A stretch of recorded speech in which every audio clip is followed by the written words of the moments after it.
Morning guys, welcome to Formula 1. You say what you want about the Las Vegas Grand Prix, but it certainly knows how to throw up some surprises. Lando Norris on pole for the third race weekend in a row, but what a disaster class at Ferrari, especially for the seven-time world champion Lewis Hamilton. Plumb last on the grid for tomorrow's race. A catalogue of errors from the driver's side to the engineer side to the communication side as well that led to this point. Oscar Piastri as well, pretty much stunned after the pace deficit to his teammate. Loads to get into today. Very much into your thoughts in the comments. Hit the like button if you enjoy. Subscribe if you're new as always. Wow, what a qualifying session, and it was wet. Before we get there, we had practice, FP3, Russell, Max Verstappen, Albon. So it was clear that the Williams had some pace as well. These were the times at the end of that session. It was wet, then it was dry. Things were ramping up very quickly. A 1:34 was certainly an awful lot quicker than what we saw in qualifying a few hours later when it rained yet again. Remarkably enough, Piastri was 19th and Norris were 20th. So if you woke up having a look at this, you might have thought, wow, what happened with McLaren? But you know, the track was improving. They didn't get some laps in at the end,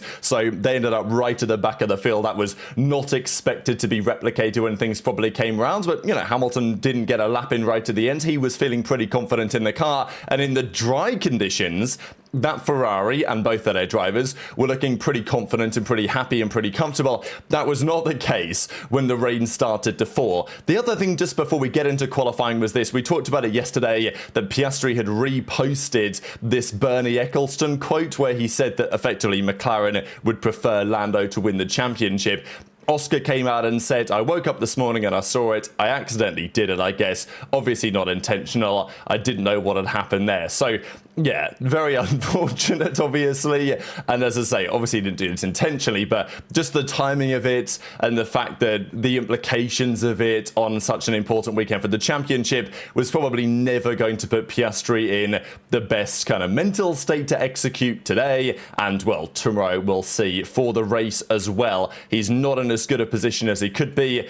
It's Vegas, probably anything can still happen, especially because the rain came down. So it was a talking point going into this weekend that it was raining hard, there were loads of flooding going on, but you thought, all right, well, they had 10% of their annual expected rainfall in a couple of hours, so of course it's not going to rain again, right? But no, lightning did strike twice. We saw on the weather radar that it was possible that it could happen for qualifying, but it still felt a relatively outside possibility. But for it to rain as it did was quite remarkable, right? I mean, these were properly wet conditions, and the drivers initially thought, all right, and the teams, let's go out on the inters because the wet tyres are useless, right? We never use the wet tyres because if it's wet enough that you need the wets, they just red flag the session. But no, credit to the FIA, they actually gave the benefit of the doubt to the skill and the quality of the drivers we have on the grid and said, you know what, we're going to keep it running, feel free to go out there and drive in these conditions, which is what they did. And very successfully at that. And yet, there were a couple of crashes, a couple of spins, plenty of instants. I mean, this was Ollie Behrman going straight on after aquaplaning totally down the end of the straight. Alex Albon, unfortunately for him, when he finished this lap where he was purple sector 1, he ended up in the wall. And who knows what could have been for him because the Williams clearly very competitive, as we saw with Carlos Sainz among some of the other stars of this qualifying session. So it was great to see, right? Wet tyres on, properly wet conditions, drying to inters towards the end of the season. A dry line was there. You know, great qualifying session. Anything could happen. And as I say, this was poor Alex Albon in the wall right at the end of the lap. So he was on for a good one here. He would have made it through. That's not how it went in the end. But let's talk about Ferrari and what was happening there, because Hamilton was feeling very confident in the car. After the first few practice sessions, he was feeling good. He was like, okay, I like where the car is. It's also worth noting, they knew that it was going to rain. Charles Leclerc put more downforce on his car. I think I've got a screenshot for that we can have a look at here in a couple of seconds' time. Anyway, I think it's right about here. So yeah, Leclerc fit a bigger wing, the biggest wing of anyone, because he knows more than anyone else knows that in the wet conditions, Ferrari have a real problem. And I'm not really sure if Leclerc or Ferrari even understands exactly what it is. We'll see Leclerc talk about it more in a second. I'm sure that John Elkann has a few things to think about because, well, Leclerc was very public with his criticism of the car and the situation today. But Hamilton, and yes, there's a bollard under his front wing here, but he had lower downforce than Leclerc did. Leclerc was running more downforce. So that was Leclerc's attempt to try and get better of these wet conditions, but possibly recognizing that tomorrow it could be a big problem in the race, right? So I think Leclerc could have an issue there. Again, he tried it for that was at least the talking point. Brake Boosted kind of pointed out that probably Leclerc chose to do this because it would at least get him through the first couple of sessions of qualifying and qualify better than Hamilton. But tomorrow it could be a problem, right? So I think that's the big dilemma for Ferrari, is that they can't seem to find a compromise that works. But anyway, Hamilton was 19th at this point. He wasn't having a great lap here as well. Of course, there was a bit of traffic going on, tricky conditions, and the car doesn't seem to get any grip in those conditions anyway. So Hamilton was struggling, and the big drama really was around the way that this whole thing was communicated. Now, going into this lap, so the lap that he's currently on here, he's got 16 seconds to go. You can see on the timings that he's going to get to the line in about 15 seconds time, which he does. So there is enough time to push again for another lap, right? And as the conditions are getting better, he could give it one final go and possibly get through to the second part of qualifying, although far from a guarantee. Now, before we even get there, I've got to mention this. So Charles Leclerc comes through the final couple of corners here, and he has a little bit of a slide, a little bit of a moment, and his engine just cuts off. I don't really know what's happening. It's like when I drive my car over a big speed bump and the wipers come on for a second. It was like that type of a moment when he slid around a corner and then the engine just cut out, and he was like, lads, my engine's just stopped. So it actually must be the water in this case or something, I don't know. But I don't know what Ferrari have done to make that car, but Leclerc's on the radio saying, mate, my engine just turned off. And it is funny to think about John Elkann's perspective on this, right? Because he said pretty emphatically the other day, look, my drivers just need to drive the car more and talk a little bit less. But it's like, well, you know, that's clearly not the issue, is it, right? There's plenty of problems with that car. And then Charles was on the radio, I mean, like, during the whole session, really saying, I've got no idea where the pace has gone. I don't get how we can be so off the pace. There is like zero grip, zero effing grip. And then after the end of the session, he said that it was a total embarrassment. He went on to say this: what I want to do is be fighting for wins, so surely it's not a car that we will miss. So yeah, the Ferrari today, just atrocious in those conditions. But it's been that way for some time. I mean, look, Leclerc is a very talented driver. People do roast him for his ability in the wet. But and this year's Silverstone, Hamilton was nearly on the podium. Leclerc had an absolute disaster, right? But that is Hamilton at Silverstone. So if you put Hamilton at Silverstone in the Sauber, he's probably on the podium. I don't know, right? So that's the remarkable thing about this Ferrari, and it's kind of always been the case over the last few years. It's been so long since Ferrari have, I mean, was it like Malaysia 2012 or something? The last time that they won a Grand Prix in the wet?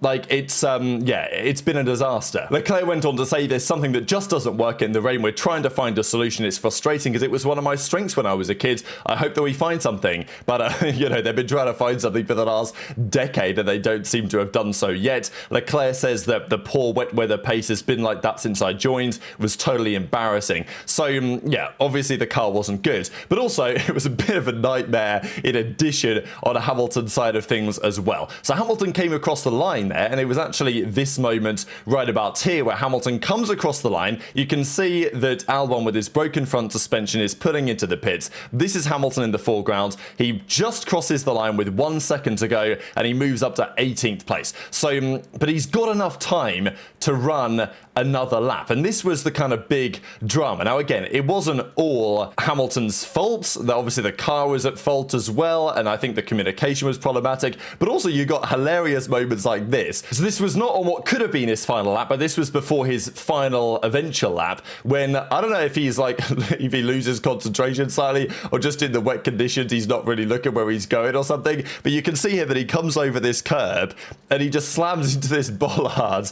And, well, you can see the bollard then, unbeknownst to Hamilton, of course, because he's hit the bollard, because he's cut the corner way too much. I don't know, maybe he just saw something on the ground and it distracted him or something. But anyway, he comes over the ground and runs over the bollard, and now the bollard is stuck underneath his car, going round to the final. So it obviously didn't help him, did it, right? Like, now, I think it did come out from underneath his car as he got the lap underway, but it was still not optimal. Now, of course, that was driver error on Hamilton's part actually running into it, but the big drama was at the end of that lap, because it wasn't a good lap, it wasn't a big improvement for Hamilton.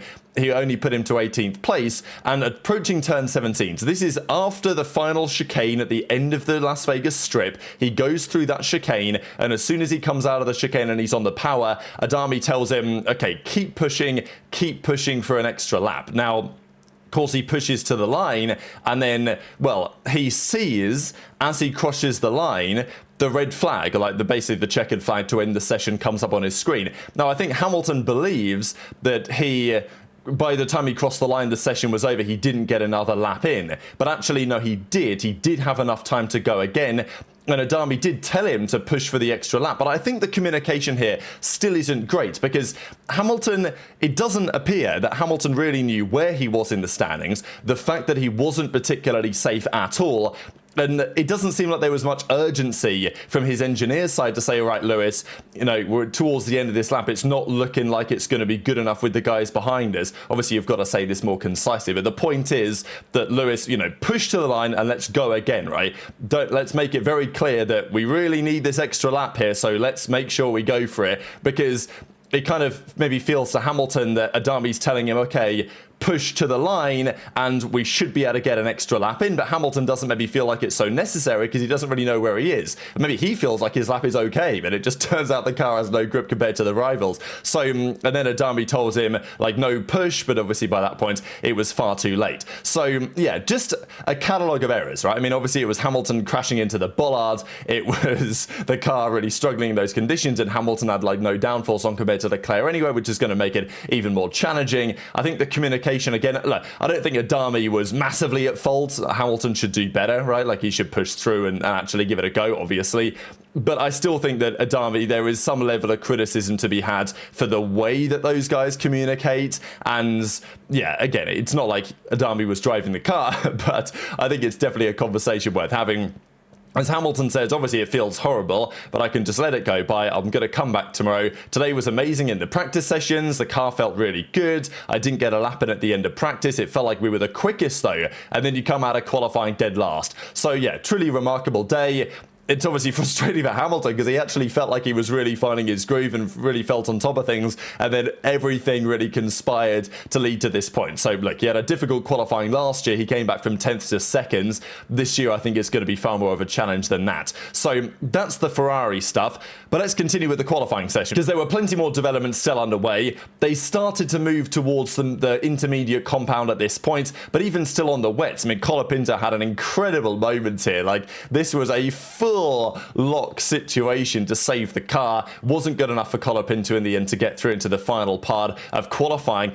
This though was when Russell was looking really good. So Antonelli was also out in the first part. I will also just quickly go back to Q1 because there was another couple of notable things to say as well, certainly on Yuki Tsunoda. So Yuki was also out in Q1. The drivers eliminated were Albon Antonelli, which is a pretty big scalp really, because his weekends where he turns up to a track for the first time and has never raced, and he usually does quite well. I think in the dry that might well have been the case, not so in the wet. But Tsunoda was out in P19. He'll share the back row with Hamilton. But the team, I don't understand how they do this. Like, I don't know if the Yuki Suzuki fella in the comments is actually working for Red Bull. But how do they do this every weekend? And yeah, did Yuki deliver, like, whatever? But Red Bull literally say, we made a big mistake on the tyre pressures. We took the chance away from him. They went on to say that with a setting like we gave Yuki, he basically had no chance to be competitive. So I don't understand what Red Bull are doing, but the mechanics on the Yuki side of the garage, or whoever's going to be the second driver there next season, presumably Isaac Hadjar at this point, I don't know what those clowns are doing, but like, I swear every weekend, and I'm not trying to massively defend Yuki because I don't think even on the weekends where things have been fine, I don't think he's done quite as good of a job as he needed to. But it looked like Yuki was on point this weekend. He was driving pretty well. He was ahead of Max in FP1. And then it comes to qualifying, Yuki probably feels like, okay, I can give this a decent go.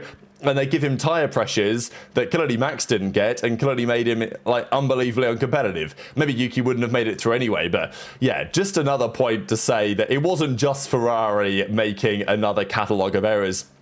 This was Q3, but I wanted to quickly comment on Russell because all of the Mercedes were some even consider them the favourites, right? I think AMUS did an article after practice on Friday to say that Mercedes have confirmed their status as favourites. Thought that was kind of a remarkable assessment. Maybe in the dry that even could have been true.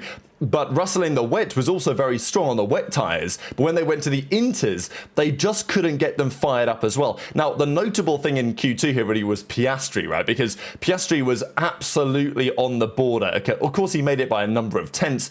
But if Stroll got a better lap in at the end, Piastri could have been out in the second part of qualifying. So I guess you could argue he was lucky to get through to Q3, and maybe he was unlucky not to finish higher than he eventually did. But there were some real stars of the qualifying session today, one of which I think Pierre Gasly deserves credit, even getting through to Q3 in an Alpine that clearly doesn't have much power, is a big challenge around a circuit like this. So him to even get through, I thought was particularly impressive. Both of the Racing Bulls were there. Lawson had a great qualifying, but mainly Carlos Sainz, right? What a day from him. He's got a chance to get another podium, but it's unlikely. But yeah, today he executed very well. I think Albon probably could have been there as well, if not for his crash in the first part of qualifying. But Sainz absolutely executed, but a great lap in towards the end, and it was eventually good enough for third on the grid. Max pipped it a few seconds later. Russell and the Mercedes were struggling. Leclerc was absolutely nowhere on the inters at the end of the session as well.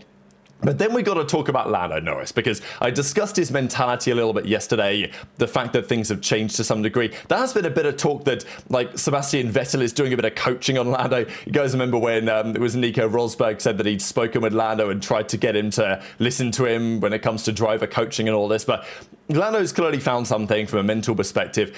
This lap was mega. His first couple of sectors here, he was 4 tenths up on Oscar in sector 1 alone, and then he basically did it again in the second sector. He was always going to lose a bit of time in the final sector on straight line speeds.